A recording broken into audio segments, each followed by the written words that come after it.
So guys আজকে একটা blog না তো ব্লগের মতোই তো আজকে আমাদের এলাকায় মাহমুদুল হক সাহেব মাননীয় এমপি ধুয়াওড়া হালুয়াঘাটের আর সে আমাদের মন্দিরে আসতেছেন আর কি। আমরা কিছুক্ষণ পরে যাব, আমি এখন বাড়িতে আছি, কিছুক্ষণ পরে চলে যাব গাইস। তো দেখা হচ্ছে সরাসরি মন্দিরে গিয়ে।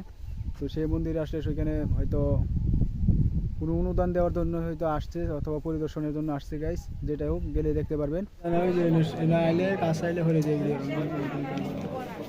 তো আমাদের এমপি মহোদয় এসে পড়েছেন আর তিনি এখন গাড়ি থেকে নেমে আমাদের যে পাশের মন্দিরে যে ঘর আছে ওই ঘরের ভিতরে প্রবেশ করেছেন।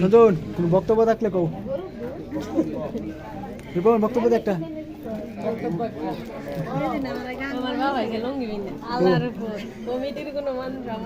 সভাপতি সাহেব লুঙ্গি টুঙ্গি ফিন্দে আইতাছে আমরা।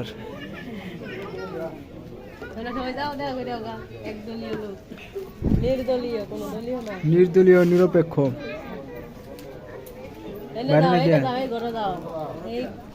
ভিতরে গেছে না দেখা করে ভিতরে রয়েছে, ভিতরে বাবুল চাটা বলছে সবাই আছে না দেখা করে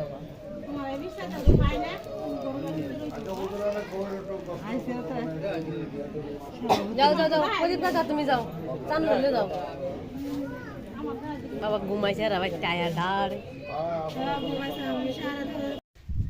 আমাদের মাননীয় জাতীয় সংসদ সদস্য মাহমুদুল হক সাহেব যে উদ্দেশ্যে আজকে মন্দিরে আসছেন, আমরা যতটুকু জানতে পেরেছি যে মন্দিরে যে উন্নয়ন কাজ হচ্ছে সেই কাজের জন্য হয়তো কিছু অনুদান দিবেন, এই জন্যই আসছেন।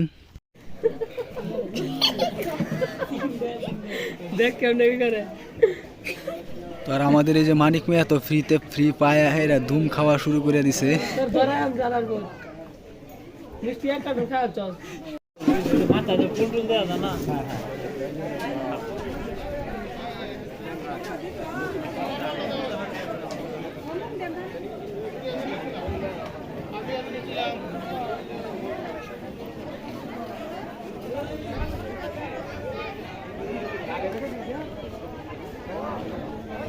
এমপির আগমনে নেতাকর্মীদের ঢল, তো অনেক নেতাকর্মী চলে আসছে।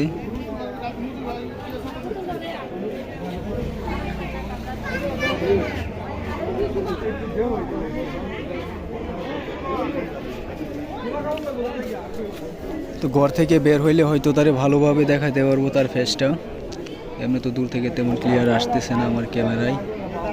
তার এই যে গাড়ি সাথে রাখা পাজেরো, তো ওই যে গাইস দেখতে পাচ্ছেন যে লোকটা।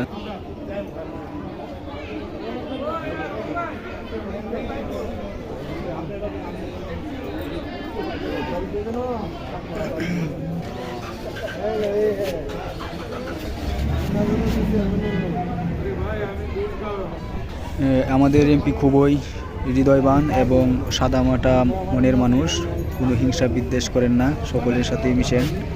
তিনি যে এমপি সেটা কখনো বোঝাই যায় না, সাধারণ মানুষের মতোই থেকে সাধারণ মানুষের সাথে মিশেই সে কাজ করছে উন্নয়নের জন্য।